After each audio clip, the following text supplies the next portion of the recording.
It's my feel-good breakfast show.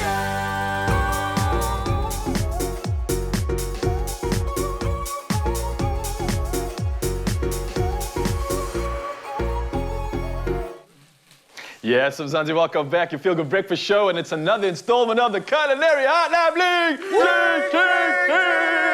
Yes, and we are indeed joined by our favorite Chef Clem. If you've got any questions for Chef Clem with all things in the kitchen, then you can call us right now. The number is 021-110-555-2. And we've got another special guest in the building. Of course, Spitch is here. We've got two star-studded cooking people, chefs. You name it, when it comes to just culinary, they are everything about it. And of course, guys, if you have been listening, then this week's Culinary Hotline is all about the good stuff right now. So it's about cabbage. Yeah, cabbage is hot on the list this morning. Chef Clem's got all the good stuff in, and I've got a message that I want to read out to you because we've got a question already, and that's for this one is from Shireen Abrahams. Now she said on Facebook, she came through and said, "Good morning, Clem and the team. Happy Wednesday. Could you please perhaps make a stewing beef and cabbage stew recipe? And Clem, can you please share it with the viewers? Now maybe next week, as you said, you would like to share some tips on cabbage recipes. So have an awesome day, guys, and the team, lots of love." Well, thank you, Shireen, for that beautiful message. I'm sure Chef Clem has got the good stuff. Have you got an answer to this, my friend? I do. Oh, as always. And it's weird because I've been craving this since last week, and we spoke about cabbage breedy. Sometimes they call it cabbage food. Cabbage food. Spitch, are you into the cabbage as well? Well, yeah, it depends. It depends. Well, how you make I it. But sense definitely, some hesitation. I sense no. Actually, when I saw what he was preparing, I thought, oh, this is definitely hearty. It's winter, Yes. So it's definitely something I would prepare in my kitchen. But I always go for the quick makes in the kitchen. But because you're such a busy man.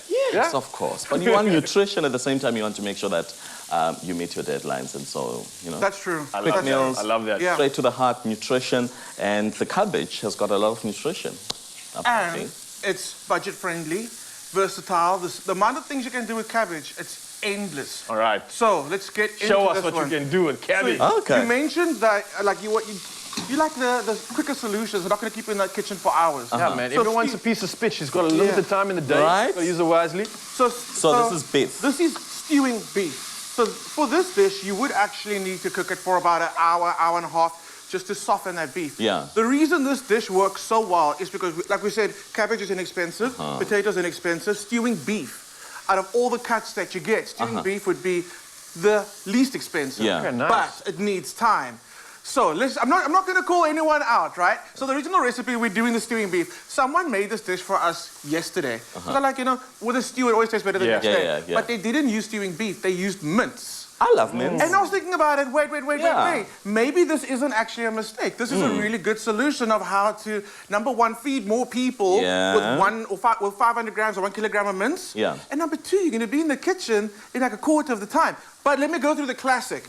And then I'm going to... And obviously the mince will also absorb a lot of the flavor that's coming through from whatever it's cooked in, right? So It Exactly. does. Getting Especially when it stays overnight. You keep it overnight. The following day, the flavors are always very succulent. I believe you should make a stew the day before. But I understand that sometimes you wake up on the day and you don't have the time to be like, if only yesterday I knew I was going to feel like a stew today. Absolutely. But yeah, the flavors do just taste better. Okay, so I'm going to actually put you in front of the pot for a second. Okay. Okay. So I'm looking at the camera. There we go. So do you remove the fat?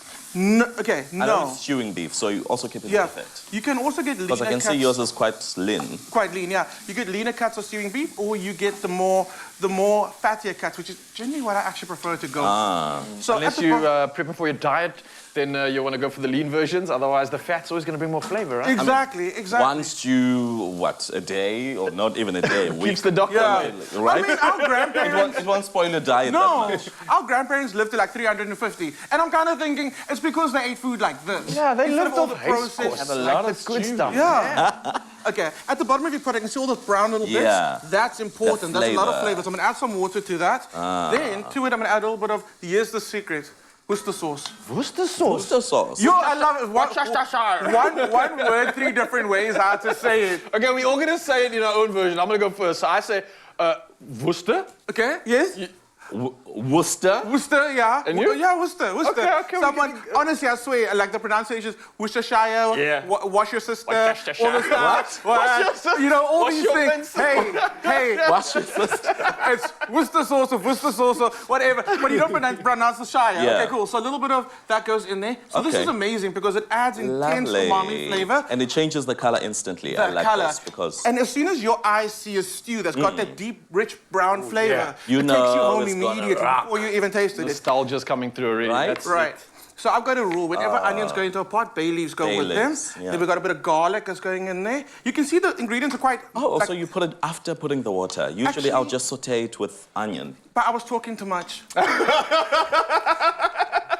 Before you add- You on it. Before you add the liquids, add your garlic. Yeah. You But- see, you thought you were going to get away with that. no. We got a professional here It now. reminds me of a video. The video of that lady was separating the egg white from the yellow. Yes. And then the yellow went in and she said, yeah, as you can see, I've separated. We're like, no! We literally saw it. You're scanning your way through the kitchen. Full speech, she's watching with a keen eye. Okay, so we mix these together. Okay, potatoes go in there. So essentially, this is like a very basic brown stew. Yeah. It's your beef, your oyster sauce in there, your But the potatoes bay in there. leaves are coming. The bay leaves are coming in there. So once your potatoes are soft, Yeah. now you're going to turn this on the low heat. You're going to rely a lot on the steam and the Yeah. lid that's on that pot to kind of circulate through the pot, cook your potatoes Yeah. and cook your stewing beef. Then, once, like I said, once the potatoes are soft, that's when you go in with your cabbage. Our hero ingredient, yes. Your Bring ingredient. it But in. here's the thing, cabbage is like spinach. Okay, you'll start it with a lot, and then once it cooks, it like kind of shrinks down. Yes. Okay, so always add more than you think you're gonna need, and like remember, this is gonna bulk up the dish. This is what takes a dish from Yeah. potentially feeding 6 people to now feeding 10. That's gonna be your I cabbage. think the whole of them, Sanzi, just listened after you said that. Right?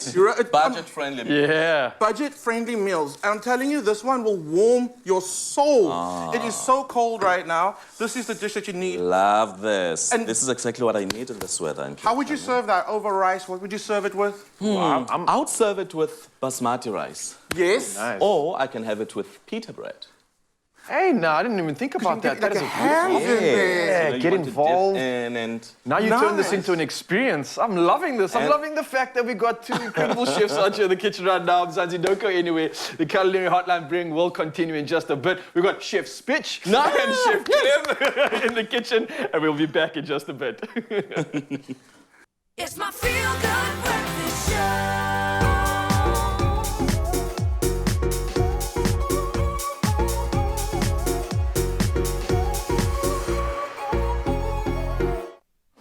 Yeah, Mzansi, welcome back. We are still carrying on with the hotline. It's the Culinary Hotline Bling, yes, of course. And we've had so much magic on the first edition already. We were talking about a hero ingredient, cabbage, and the cool things that you can do with it. And we're answering a lot of questions online, and we've been getting so many more questions about it. And this one from Ubaida Sali saying, my sister makes the best omens onder die komber, or onder die kombers. Tanya Natalie also says, coming through from Facebook, saying, Oma onder die kombers, yum. I love making it in slow cooker with a nice brown gravy over mash. And we got another one saying that, well, I think this, in all honesty, we can't leave cabbage-themed culinary hotline without making the ultimate slaw recipe. And of course, Chef Clem is here. We've got Spitch here as well in the kitchen. We were having fun in part 1. Part 2 is gonna be nothing but the same, man. Yes. I'm still feeling the stress of the challenge. right? Hey, man, you did well, though. You did well. That was brilliant. I don't think you guys faulted at all, right? No. Nice. Did we not? No. Okay. Yeah. All right. Yes. Okay. Cool. Do you know what an oma onder die kombers is? No. So translated, it's Afrikaans. It means grandmother under the blankets.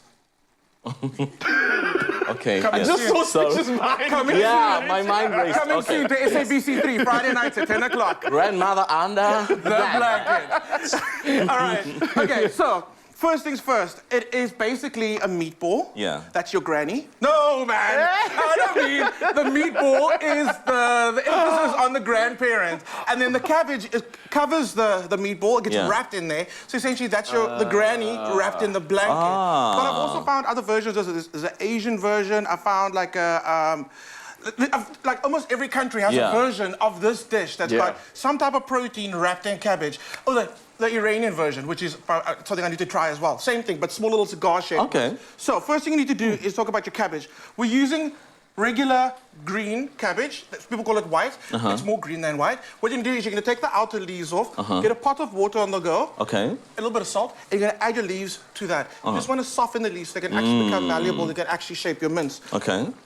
Unintentional mince is back. It's almost like the mince and cabbage show. It's because of his part one when you mentioned adding mince in. Right. I think it's But such a brilliant idea, It is Switch. so amazing. And the fact that you can buy a mince as well, when you buy it, it's already thought out. Yeah. And you can section it according to if it's just 2 of you in the home, Yeah. 4 or 6, and I then always freeze do that. it. Yeah. I always Mince do that. is just champion, and I Right. believe it gets the country through winter. Yes. So let's talk Switch, about you know it. you wouldn't have to do that It's if a you national invited dish. us to your place for supper. No, you You would- could use the whole portion, eh? Of course. We would go for it. Nudge, nudge, eh? Plenty is always better. Exactly. So, onions go in, and I've grated the onions, super fine. Today we're very lucky. Today we could pop in a food processor and blitz it. But Yeah. I remember back in the day, just standing there grating onions. It must have been like 9. And Crying your eyes out. But you want the onions to be grated, and you want to keep all that moisture as well. Okay. Somehow it tenderizes the meat. Yeah. And it adds a bit of texture, a bit of flavor. So garlic goes in, then barbecue spice, absolutely. It's just such an amazing flavor. It just intensifies the beefiness of this dish. Salt and pepper is very important because what mince is, it's a big piece of beef that's been ground up. And normally if you think about a nice slab of meat, it takes a lot of salt to get flavor in there. And I see that people tend to be a little stingy with the seasoning when it comes to mince. But the difference is miles apart from like good seasoned mince and bland grey mince. So you're gonna get this in all together. We got like a nice little utensil stand. I'm gonna ask you if you can give this all a good mix. While you're doing that, I'm gonna get the pot on because we're gonna need something for our slaw. Okay. And also, if we can just have a look, our cabbage breed is looking so good. I was going to talk about the smells coming through. Right. That's what we just prepared from earlier. From Yeah. earlier. Oh, man, And you it's can The bay leaves and the Yes. seasoning. It's Bay leaves together. are, honestly, I buy fresh bay leaves and dried bay leaves. If you can get your hand on fresh, just buy them. And you're not going to use all of it at once. A good idea is just to leave them on your counter. If you've got something like a fruit basket, pop the bay leaves in there so they dry out naturally. And we've got like a branch of it now in our kitchen. And honestly, anytime onion touches a pot, it's at least 2 bay leaves that go in there. And even though you added the garlic in after, I'm still getting some good smells. Yeah. It's not a problem. No. man. No, It's because definitely It's not. coming together. Because that beef cooks for so long, any intensity that was in the garlic is now just going to mellow out and start playing like as an orchestra with all the other ingredients. So when it's a longer period of cooking time, you're okay. But I do like that you spotted that. If you're cooking something that's only going to take about 20 minutes to cook, your garlic, you tend to want to hit from the beginning. Yeah. You don't want that intense, pungent. Then it's going to be like... It's gonna be like that, an orchestra, but one that's just singing off key, and you're gonna just you're just gonna pick up the pick it garlic. out. Yeah, exactly. So get it in the So beginning. this is mixed. It's next. So, Ryle, do you want to get your hands in there? Yes, let us Yeah. know. What are we doing next? You have got the cabbage. You're going to just grab your cabbage. That's your leaf. Yeah. The other one? has been shredded. There we go. Yes. There we go. Got And that. maybe you can pass me that utensil stand so everyone can see. You're going to get some of your mince, shape into like a roughly shaped ball, and you're going to wrap it in the oma. Oh, so this Wrap is the the Oma in blanket, the blanket. right? Yeah. So let's grab Oma's blanket over Make here. granny. Grab some onions. granny. How big are we talking? So what we got for you now, we got like a big do little you like the individual portion size. That's... Granny, how big are you? No. Bitch. Okay, so what you're gonna do is, we've got the little individual sizes. Yeah. So you can kind of eyeball how big you want to make them. But if you're making this for a lot of people, you want to get your big oven dish out and then fill it like that. The reason we also did it like this shape is because you can freeze it. Once you get everything layered up beautifully, you can literally pack them in there and then freeze it, and then take it out, thaw it, and then cook it. Quick question Pack before we them get away. over to that. Have I wrapped Oma up nicely? That's or is fine. it okay? She doesn't need to be 100% covered. Okay. But She can have like an arm out or something. Exactly. But you want to have about 90% of it or 80% of it covered. Inside. Ralph, carry you on add with a this. little bit of add a little bit of this dry relish to the bottom of your dish. Ooh, okay. So like I said at home, if you're Yeah, making this that's for what I was going to ask, if it's going to be layered on everything. Yes. So I remember my gran used to make a smoochy. Yeah. So it's the onions, it's the tomato. This braai relish is amazing because it's got the onions in there, tomatoes in there, and the seasoning in there already. So it's really, it's all about the convenience now. It's winter, you want to get in, get out, get fed. So that goes at the bottom. Raul's going to pack his omas over that sauce, and then we're going to go with another layer of the sauce on the top. And then it goes into the oven. So essentially, all you want to do now is just cook that mince through. Yeah. Another reason I like this dish, it can cook in 30 minutes, and that's perfect. So is it lean mince or any mince? Because there are people who don't like lean mince, and then there are people who Hey, prefer lean Spitch, you mince hear for that? Let me just the wipe my grist. hands. I'm gonna answer Can you answer you for us? as I'm... Oh, there's a call. I will answer. Hello? Culinary hotline, bling, ting, ting, ting. Hi, you're speaking to Rose from East London. I have been wanting to ask this question for such a long time, and today is the perfect day. What is the ratio of salt to mince in if you're making meatballs or burgers or anything like that? Because if you're cooking anything else, you can taste if you've got enough salt. But Yeah. I don't like to taste raw mince. I got so you. how do you know how much salt to put? So a good gauge for me is that, remember, mince has fat in it, so it also depends on the percentage of fat that you have. So I'm going to answer two questions at once. Things like a burger, you want a higher percentage of fat. Things like, if you're going to cook it for a very long time, go for a lean mince because it's fine. You can add the fat back in there with like olive oil, with like butter, things like that.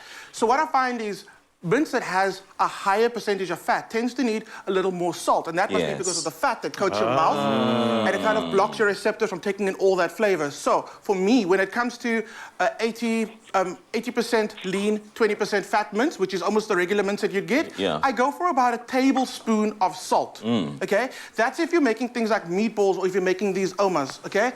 When you're making burgers, here's what I want you to take note. Shape your mince into little balls and then get it into the pan.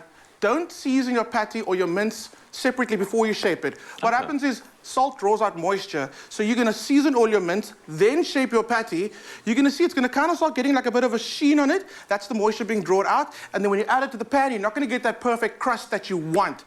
So after you've pressed your burgers down, that's when you give it a seasoning of salt, turn it over, season again, cook it that way. But yeah, so for my regular mince, I'll say 1 tablespoon of salt per 500 grams. Also your taste preference. You might not like salt that much. You can just tweak it a little bit, but that's a good place to start. Thank you so much for the call, Rose. I love the question, and I hope you have an incredible day out in East London. And yeah, thank you. Chefs, Spitch. Oh, we're done. Wow. Clarify that. Yes? Chefs need to be respected. Oh. Dandy is a cook. Okay, I apologize. I do apologize. To that, no, let's apologize to him. No. And let's talk about it. It's the cooks that raise the nation, not the chefs. So that's pretty amazing. Thank you, thank you. This has been an incredible session. Culinary Hotline Bling, once again, thank you for all the callers that came through, all those questions as well. And these conundrums were officially solved. Spitch, Clem, you guys have been incredible. Another edition, Culinary Hotline Bling, ching, ching, ching. It's a success.